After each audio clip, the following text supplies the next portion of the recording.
The moment a powerful man chooses justice over blood, an entire kingdom begins to change. Snow drifted gently across the vast stone courtyard of Hawthorne Palace as dozens of young alpha nobles completed their morning combat drills beneath the watchful eyes of royal instructors. Servants moved quietly around the edges of the training grounds carrying polished weapons, warm cloaks, and trays of hot tea for the spectators gathered along the marble terraces. Among them walked Silas Everhart, a 22-year-old Omega servant whose calm movements contrasted sharply with the restless energy surrounding him. Since childhood, he had lived inside the palace walls, invisible to nearly everyone except those who assigned him endless work. Like every servant, he kept his head lowered, spoke only when addressed, and completed every task with quiet precision. Yet unlike every other Omega in the kingdom, Silas carried no registered bond identification. According to the Royal Bond Registry, he should not have existed at all. Few people knew that impossible detail, because few people had ever bothered to look. On that freezing morning, Silas carefully crossed the training yard carrying a freshly polished ceremonial sword destined for the Crown Prince's afternoon inspection. A sudden gust of icy wind swept across the courtyard, lifting snow from the flagstones and forcing him to steady the long velvet cloth protecting the weapon. The movement delayed him by only a heartbeat, but it happened at exactly the wrong moment. Prince Damian Hawthorne, heir to the throne and one of the most admired young alphas in the Dominion, turned sharply after finishing his exercise. His polished ceremonial boots stepped directly into Silas's path. The sword remained secure, but a small splash of melting snow touched the prince's gleaming boot. Conversation stopped. Every servant nearby froze. Damian's proud expression hardened with immediate irritation. Raised from birth to believe that royal dignity reflected the strength of the alpha bloodline itself, he viewed even minor mistakes as unacceptable.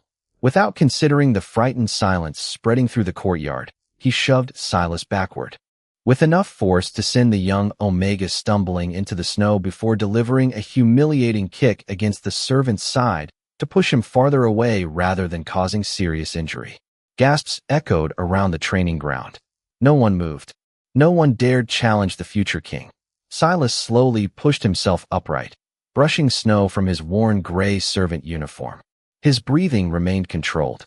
His face revealed neither anger nor fear. Instead, he lowered his eyes and quietly apologized even though the accident had harmed no one. That unexpected composure unsettled several witnesses more than the confrontation itself. At that exact moment, the enormous bronze doors leading from the royal council chamber opened.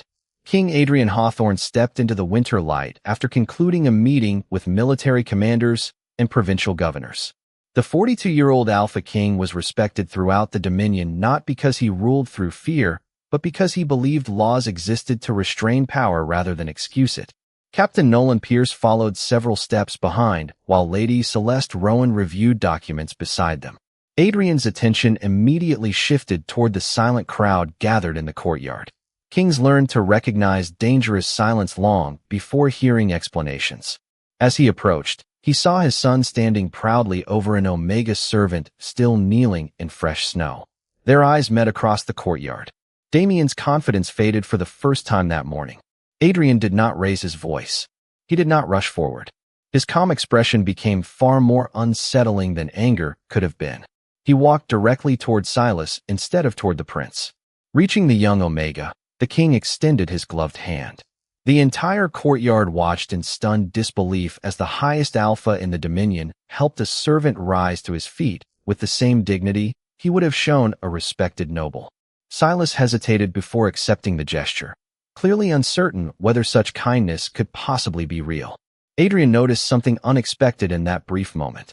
Every registered Omega carried an official silver identification clasp, somewhere on their clothing under Dominion law. Silas wore none. The king's sharp eyes lingered on the empty collar of the servant's uniform for only a second, but that single observation ignited questions that no royal record should have allowed. He turned toward Damian at last. "Tell me," Adrian said quietly enough that everyone strained to hear, "what offense deserved humiliating someone who could not even defend himself?" No one answered. Snow continued falling across the silent courtyard as a single forgotten detail on an ordinary servant's collar began unraveling a secret capable of shaking the foundations of the entire Alpha Kingdom. The silence that followed in the royal courtyard lingered long after the servants returned to their duties and the nobles dispersed without speaking above a whisper. Rumors traveled faster than winter winds inside Hawthorne Palace, and by sunset nearly every hallway echoed with one unbelievable story. The Alpha King had helped an Omega servant to his feet in front of the Crown Prince. Even more surprising, the king had postponed the afternoon military council to summon the royal bond registry instead. Inside his private study, Adrian stood before a towering window overlooking the snow-covered gardens, while Lady Celeste Rowan carefully arranged several thick ledgers across his desk.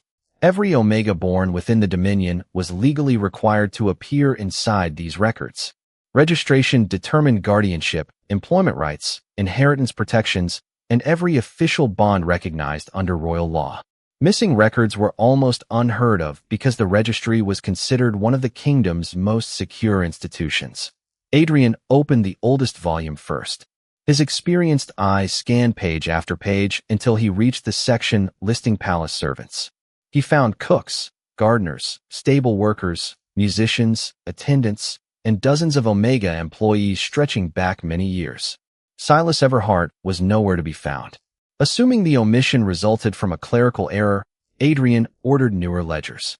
They produced the same impossible result. There was no registration, no transfer order, no adoption record, no family designation, and no bond identification. It was as though the young Omega had appeared inside the palace without ever existing on paper. Celeste slowly closed the final ledger. "Your Majesty, this cannot happen under Dominion law," she said quietly. Adrian nodded. "That is precisely why it concerns me." Across the palace, Silas continued his evening responsibilities as though nothing unusual had happened. He polished silver serving trays, folded fresh linens, and delivered hot tea to royal staff members who suddenly treated him with uneasy politeness instead of quiet indifference. Some servants smiled nervously. Others avoided eye contact altogether, afraid that speaking with him might draw unwanted attention. Silas accepted every reaction without complaint. Years of surviving inside the palace had taught him that attention could disappear as quickly as it arrived. Later that evening, Captain Nolan Pierce approached him outside the palace kitchens. "His Majesty requests your presence," the captain said respectfully.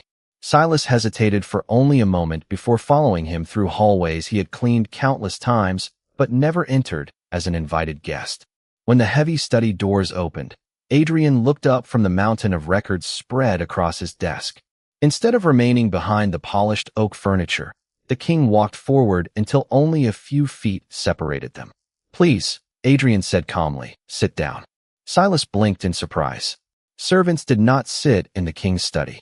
Yet Adrian repeated the invitation with patient kindness, and after a brief pause Silas accepted the chair. The room remained quiet for several seconds before Adrian finally spoke. "How long have you lived in this palace?" "Since I was very young, Your Majesty," Silas answered honestly. "Do you remember your family?" Silas lowered his eyes. "Very little. I remember my mother's voice, a song she used to sing, in a snowstorm. Everything before that feels like pieces of someone else's memory." Adrian studied the young Omega carefully.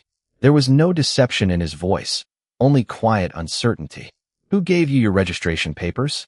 The question brought visible confusion. "I never received any, Your Majesty. I believe the palace handled such matters."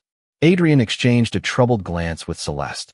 Every Omega understood the importance of registration because without it they possessed almost no legal protection.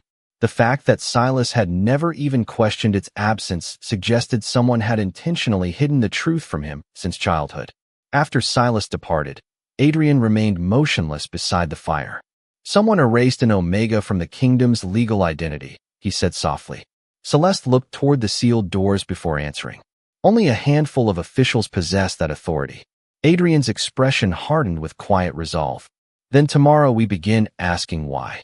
The following morning, the Royal Bond Registry stood wrapped in silence beneath layers of fresh snow, its towering white stone walls guarding the legal identity of every alpha, beta, and Omega-born within the Dominion.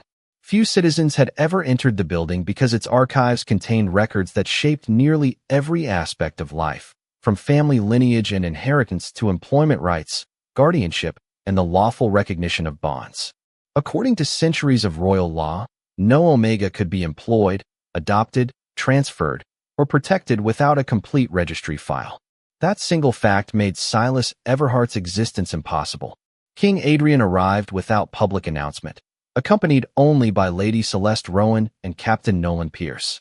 The registry's chief clerks hurried to receive the royal party, clearly surprised by the unexpected inspection.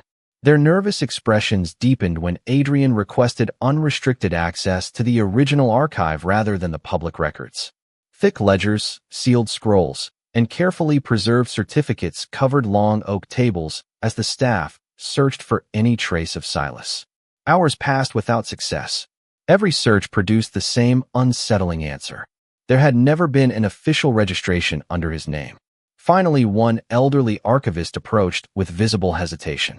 "Your Majesty," he said carefully, "there is one possibility, although it should not exist."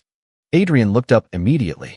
The archivist explained that decades earlier, before the registry adopted its current structure, every correction made to an official file left behind a reference number inside a separate index called the revision ledger.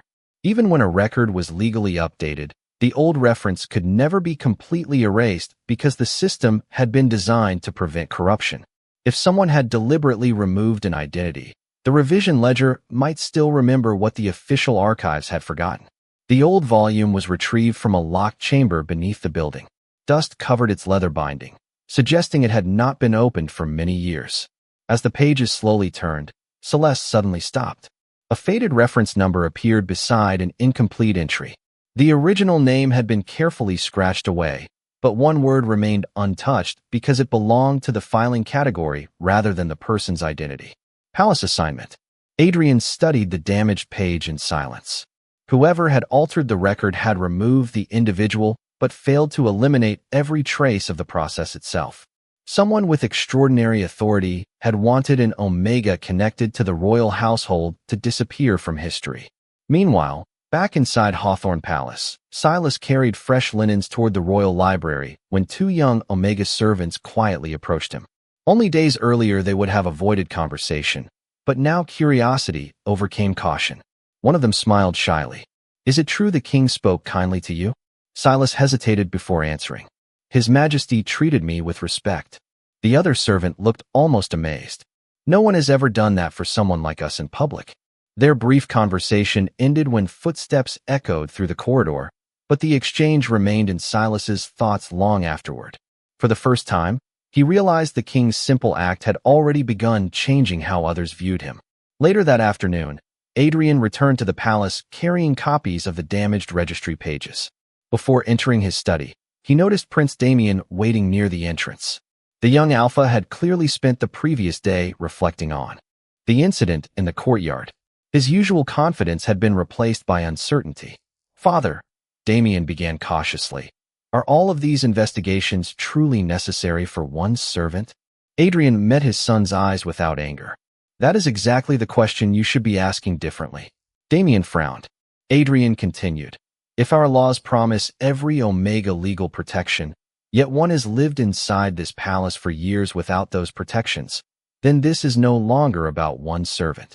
It is about whether the law serves everyone or only those powerful enough to benefit from it." Damian had no answer. As the prince walked away in thoughtful silence, Adrian unfolded the damaged registry page once more. The missing name remained hidden, but the surviving palace assignment notation revealed one undeniable truth. Silas had never accidentally slipped through the system. Someone had intentionally erased his legal existence while ensuring he remained close to the royal family. And whoever possessed the authority to accomplish that still occupied a place somewhere within the kingdom's highest ranks.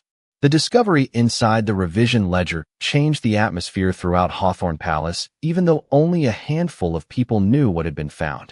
King Adrian ordered the investigation to remain confidential until stronger evidence could be uncovered, but secrets rarely stayed hidden for long inside a royal court.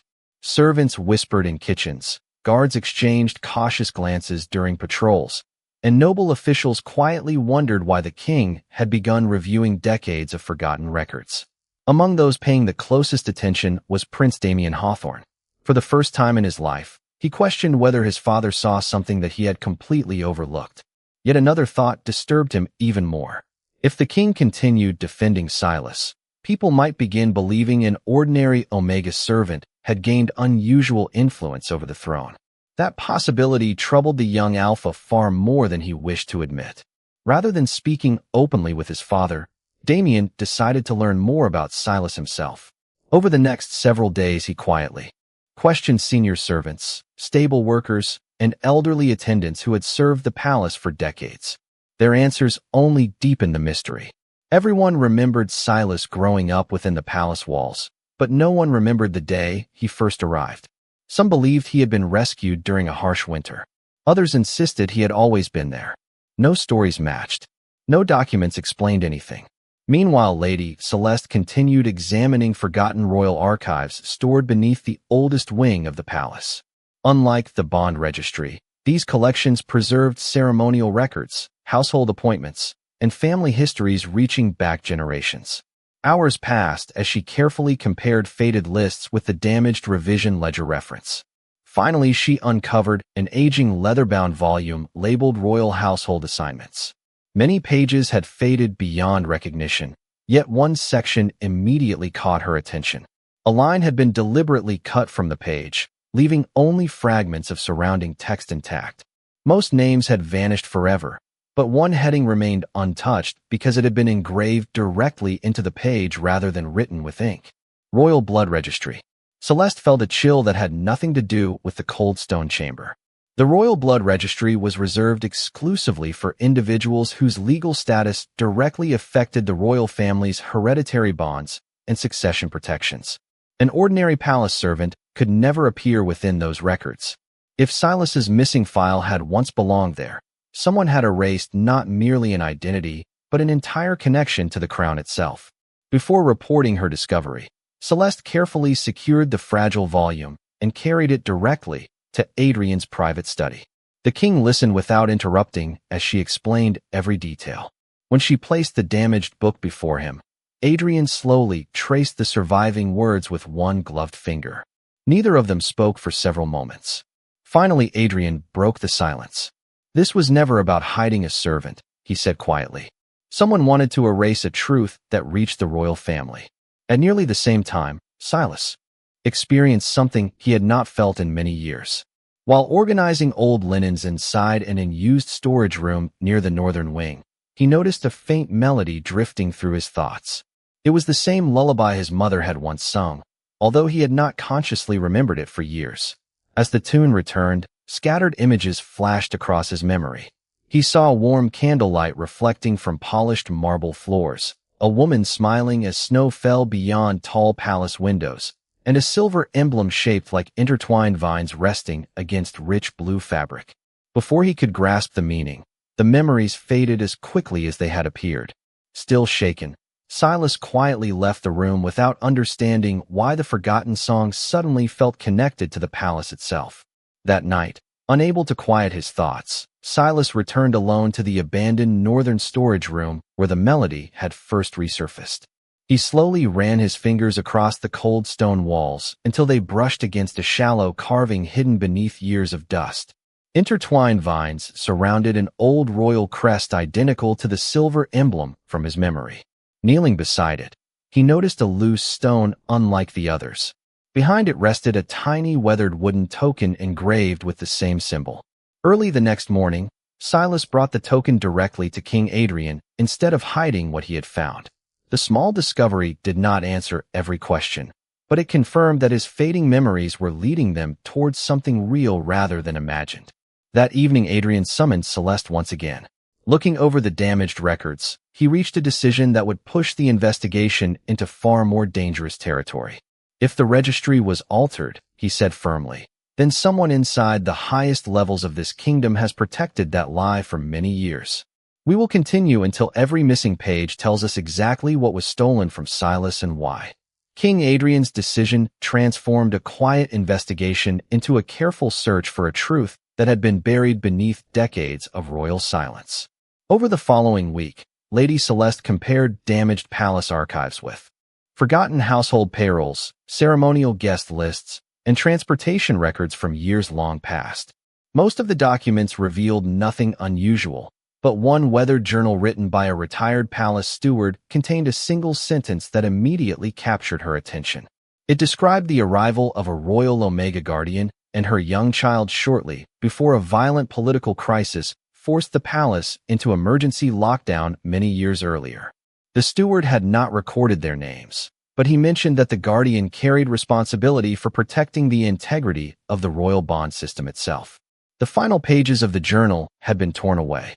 Celeste carried the discovery directly to King Adrian, who read the surviving passage several times before quietly setting the journal aside. A royal Omega Guardian would never abandon official records, he said thoughtfully.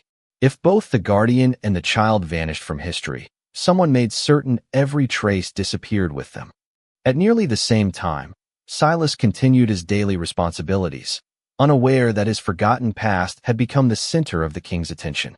While organizing historical portraits inside one of the palace galleries, he paused before an enormous painting depicting a royal ceremony held more than 20 years earlier. His breathing slowed as his eyes settled upon a graceful Omega woman standing several steps behind the throne. She wore a deep blue ceremonial cloak secured by a silver clasp shaped like intertwined vines. The emblem matched the fragment that had appeared inside his fading childhood memory. Before he could study the portrait further, an elderly curator approached.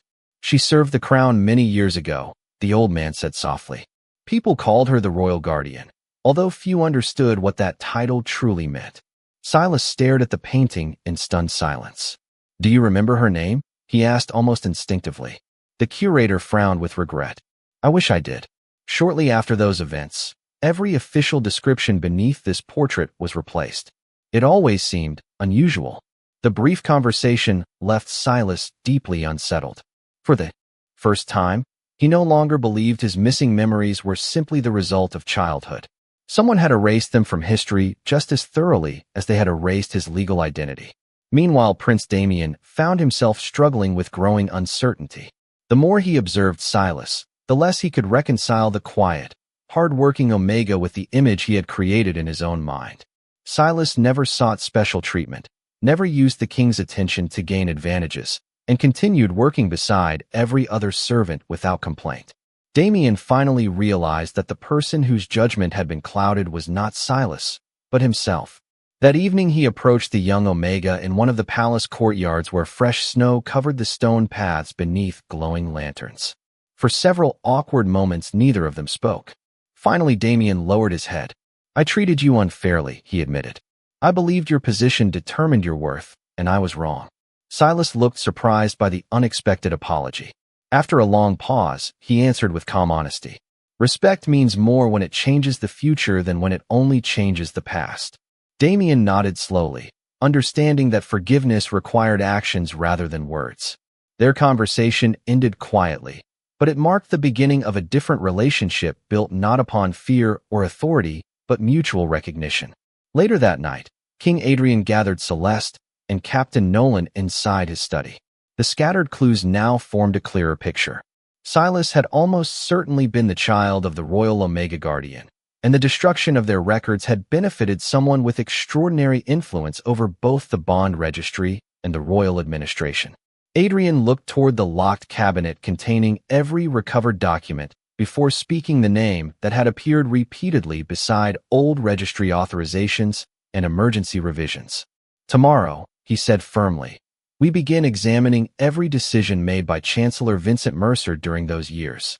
If these records were altered to conceal the truth, I believe we are finally standing at the edge of the person who profited from it."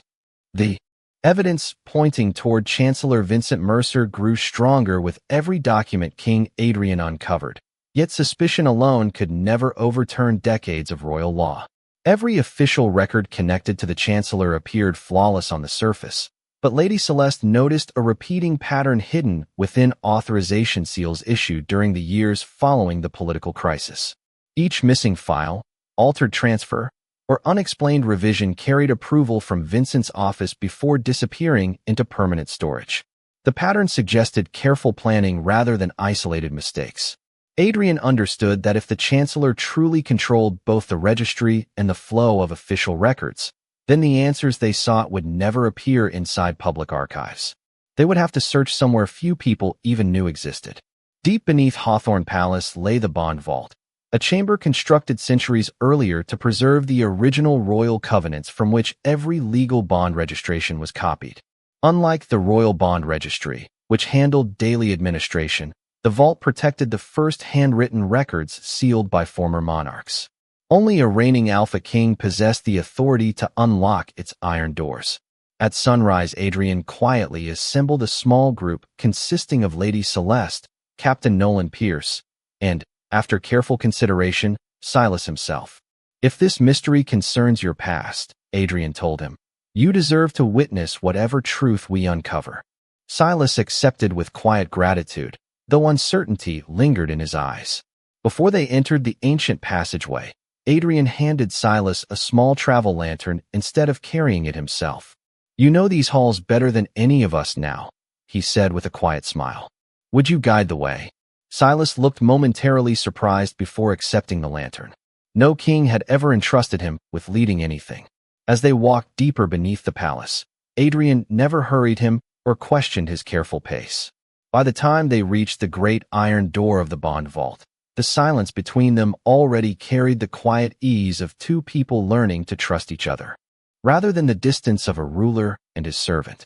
Guided by ancient maps preserved inside the royal library, the group descended through narrow stone passages beneath the oldest wing of the palace. The deeper they traveled, the colder the air became until they reached an enormous circular door engraved with intertwined alpha and omega symbols surrounding the royal crest. Adrian placed his signet ring into the central lock, and with a heavy echo the ancient mechanism slowly opened. Inside, rows of sealed wooden cabinets stretched into the darkness, each containing carefully preserved royal covenants protected for generations. Dust floated through the lantern light as Celeste located the section corresponding to the years surrounding Silas's childhood. One cabinet showed subtle signs of having been opened far more recently than the others. The wax seal had been expertly replaced, but Captain Nolan immediately noticed faint scratches around the lock. Someone with access had entered the vault long after the official archives were supposedly secured. Adrian carefully removed a thick leather portfolio from the shelf. Several pages remained intact, recording royal guardian appointments, hereditary bond protections, and ceremonial responsibilities.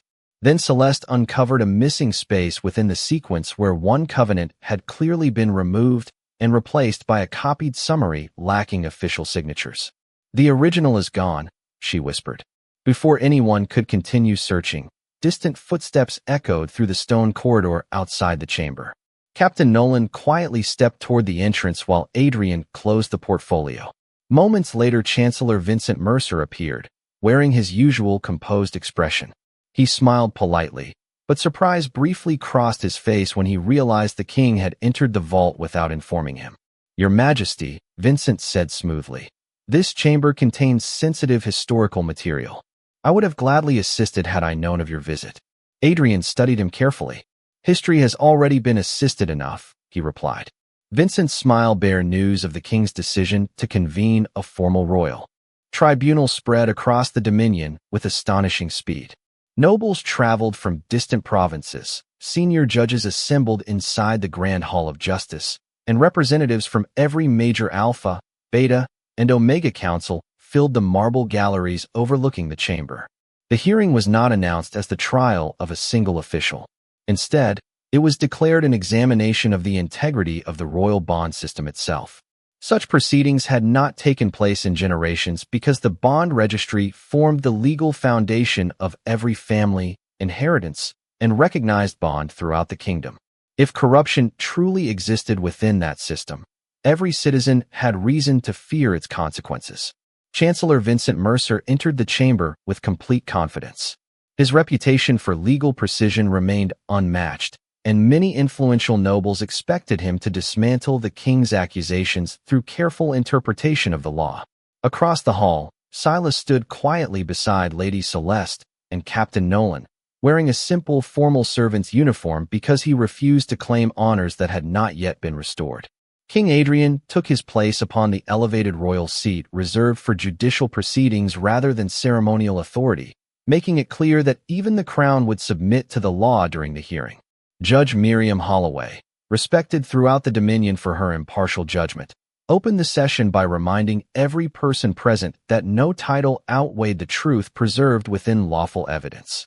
Adrian presented the damaged registry files, the revision ledger references, the altered palace assignment records, and finally the recovered royal guardian covenant discovered inside the bond vault. Vincent acknowledged the documents without visible concern. Calmly rising to address the court, he argued that incomplete historical records could not overturn legally certified registry decisions made decades earlier. He insisted that political unrest had forced emergency administrative actions whose details had simply been lost with time. Several nobles nodded in agreement. The chancellor's explanation sounded reasonable to those unfamiliar with the hidden patterns uncovered during the investigation. Judge Miriam listened carefully before asking a single question. If these revisions followed lawful procedure, where is the complete chain of authorization required by Dominion bond law? Vincent paused only briefly before answering that many supporting documents had likely deteriorated over the years.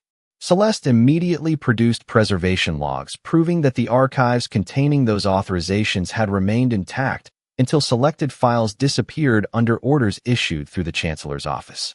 Quiet murmurs spread throughout the chamber. For the first time, Vincent's certainty appeared slightly diminished. Then Adrian did something no one expected. Instead of continuing the legal argument himself, he invited Silas to speak. The young Omega stepped forward slowly, his hands steady despite hundreds of eyes fixed upon him. He did not accuse anyone. He simply described his life. He explained what it meant to grow up without registration in a society where every Omega depended upon legal identity for protection, education, employment rights, and recognition before the law. He spoke of never questioning the absence because he had believed the palace had cared for every requirement, only to discover that he had existed for years without the rights guaranteed to every other Omega in the Dominion. His quiet honesty carried more weight than dramatic accusation ever could. The vast hall fell completely silent. Many nobles who had never considered the practical consequences of an erased registry identity now realized that Silas had lived outside every safeguard the kingdom claimed to provide. Prince Damian then rose unexpectedly from the royal gallery. With every eye upon him, he admitted his own failure to recognize Silas's dignity and acknowledged that his behavior in the palace courtyard reflected the same assumptions that allowed invisible injustice to continue for years. His public confession stunned the assembly and removed any remaining illusion that the hearing concerned only forgotten paperwork. The case had become a question of whether power existed to protect privilege or to uphold justice. Judge Miriam ordered the complete royal guardian covenant to undergo independent verification using the original royal seals preserved within the bond vault before any final ruling could be issued. As the tribunal adjourned for that examination, Vincent maintained his composed expression, but beneath the polished confidence he understood that the evidence no longer pointed towards simple administrative mistakes. For the first time in many years, the carefully constructed silence surrounding Silas's past was beginning to collapse under the weight of the truth. When the royal tribunal reconvened 2 days later, every seat inside the Grand Hall of Justice was filled long before sunrise. Representatives from every province, leaders of the Alpha Councils, respected Beta magistrates, and Omega advocates waited in complete silence as Judge Miriam Holloway entered carrying a sealed wooden case protected by the royal crest. The examination ordered after the previous hearing had been completed inside the bond vault under the supervision of independent archivists, historians, and legal scholars. None of them answered questions while taking their places because Dominion law required the evidence to be presented publicly before any discussion could begin. King Adrian remained composed, though the weight of the coming decision was visible in his steady gaze. Beside him stood Silas, who wore the same modest formal attire, as before despite repeated offers to dress him in ceremonial robes. He believed the truth should speak louder than appearances. Chancellor Vincent Mercer entered with measured confidence, but those watching closely noticed that he carried far fewer documents than during the previous hearing. Judge Miriam opened the sealed case and carefully unfolded the original Royal Guardian Covenant recovered from the hidden compartment inside the bond vault. The preservation experts confirmed that the parchment, ink, wax impressions, and royal signatures all matched the authentic materials used during that period of the kingdom's history. More importantly, advanced comparison of the damaged sections revealed deliberate scraping rather than natural deterioration. Someone had intentionally attempted to erase specific names while preserving the surrounding document so the alteration would appear accidental. The chamber grew quiet as Judge Miriam read the surviving legal clauses aloud. The Royal Guardian Bond existed for one purpose alone. The oldest covenant also described a gift carried only by the Royal Guardian bloodline. Whenever a rightful guardian stood beside a reigning alpha who governed with justice rather than ambition, their pheromones would remain perfectly calm instead of competing for dominance. Ancient scholars believe the harmony served as living proof that the bond protected the kingdom rather than any individual ruler. As the historians quietly finished reading that forgotten passage, several elders noticed the subtle scent of cedar and winter lilies settling peacefully throughout the chamber. Neither Adrian nor Silas appeared aware of it, yet many older witnesses exchanged astonished glances. The forgotten covenant was revealing itself exactly as history had described. Certain Omega Guardians were entrusted with protecting the legitimacy of the royal bloodline and the integrity of every hereditary bond connected to the crown. Their appointed heirs inherited both protection and legal standing directly under the authority of the reigning Alpha King. Such status could never be removed through ordinary administrative action. Only a formal judgment by the Crown and the High Tribunal acting together could lawfully revoke it. No such judgment had ever been recorded. Adrian then presented another discovery made during the independent review. Hidden beneath later registry amendments, investigators found authorization seals proving that Chancellor Vincent's office had ordered the destruction of supporting records under the justification of administrative consolidation shortly after the political crisis decades earlier. Those orders had allowed copied summaries to replace original covenants while concealing the disappearance of crucial evidence. Faced with the combined weight of the documents, Vincent finally abandoned his earlier explanations. He admitted that he had authorized the revisions but insisted he had acted to preserve political stability after powerful noble families feared that the influence of the Royal Guardian Office threatened their own ambitions. He argued that removing one forgotten family had prevented years of conflict. His reasoning only deepened the silence inside the hall. Judge Miriam answered firmly that stability purchased through unlawful deception could never become justice. The tribunal unanimously ruled that the destruction of the original records violated Dominion bond law and stripped countless legal protections from an innocent Omega for more than 2 decades. Chancellor Vincent Mercer was immediately removed from office, pending formal sentencing under the kingdom's legal code. Then Adrian did something no written law required. Rising from the royal seat, he walked across the chamber until he stood before Silas. In full view of the assembled kingdom, the Alpha King bowed his head slightly. On behalf of the crown, he said with sincere humility, "I ask your forgiveness for the years in which our laws failed to protect you." A wave of astonishment passed through the galleries. No one could remember another monarch publicly apologizing to a servant. Prince Damian stepped forward next. Looking directly at Silas, he repeated his own apology, promising that his future actions would honor the dignity he had once ignored. Silas accepted both apologies with quiet grace, but he added one request of his own.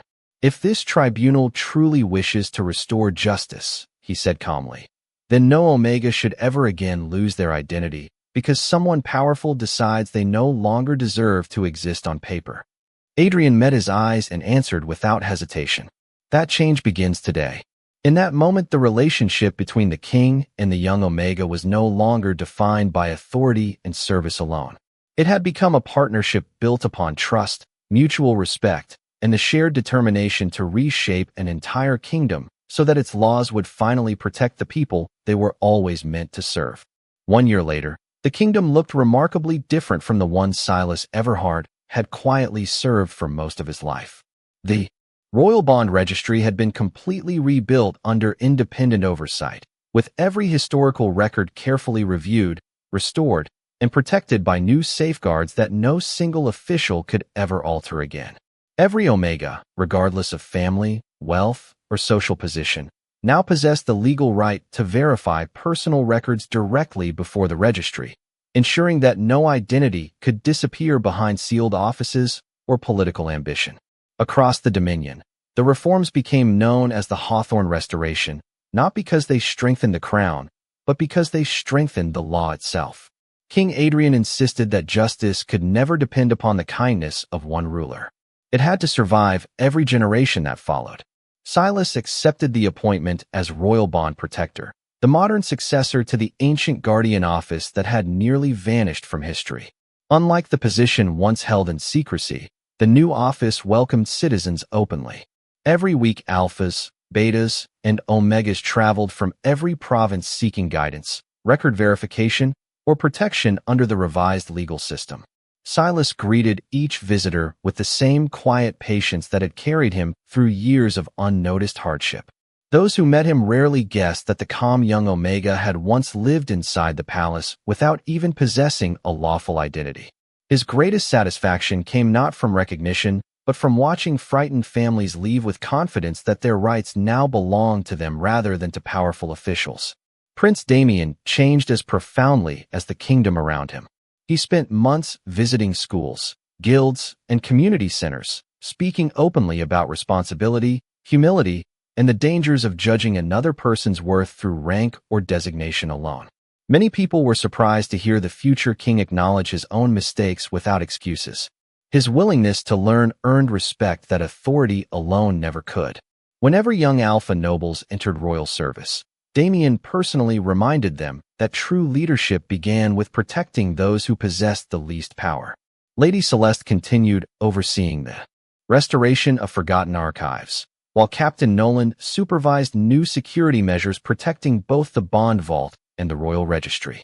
Together, they ensured that every recovered document was carefully preserved so future generations would understand how easily truth could disappear when accountability failed.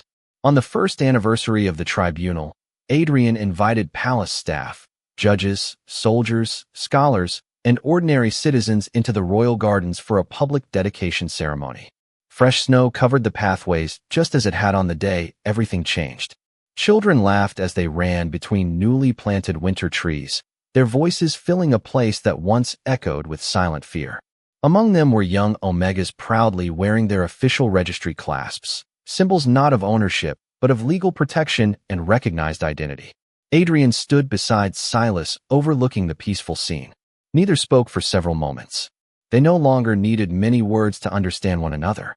Their relationship had grown naturally through trust, shared purpose, and unwavering respect, becoming a bond recognized not through hidden tradition, but through the confidence they placed in each other's character. It represented the future they had chosen to build together rather than a destiny imposed by forgotten records. Finally, Adrian smiled and said quietly, "A kingdom is measured by how faithfully it protects those who cannot protect themselves."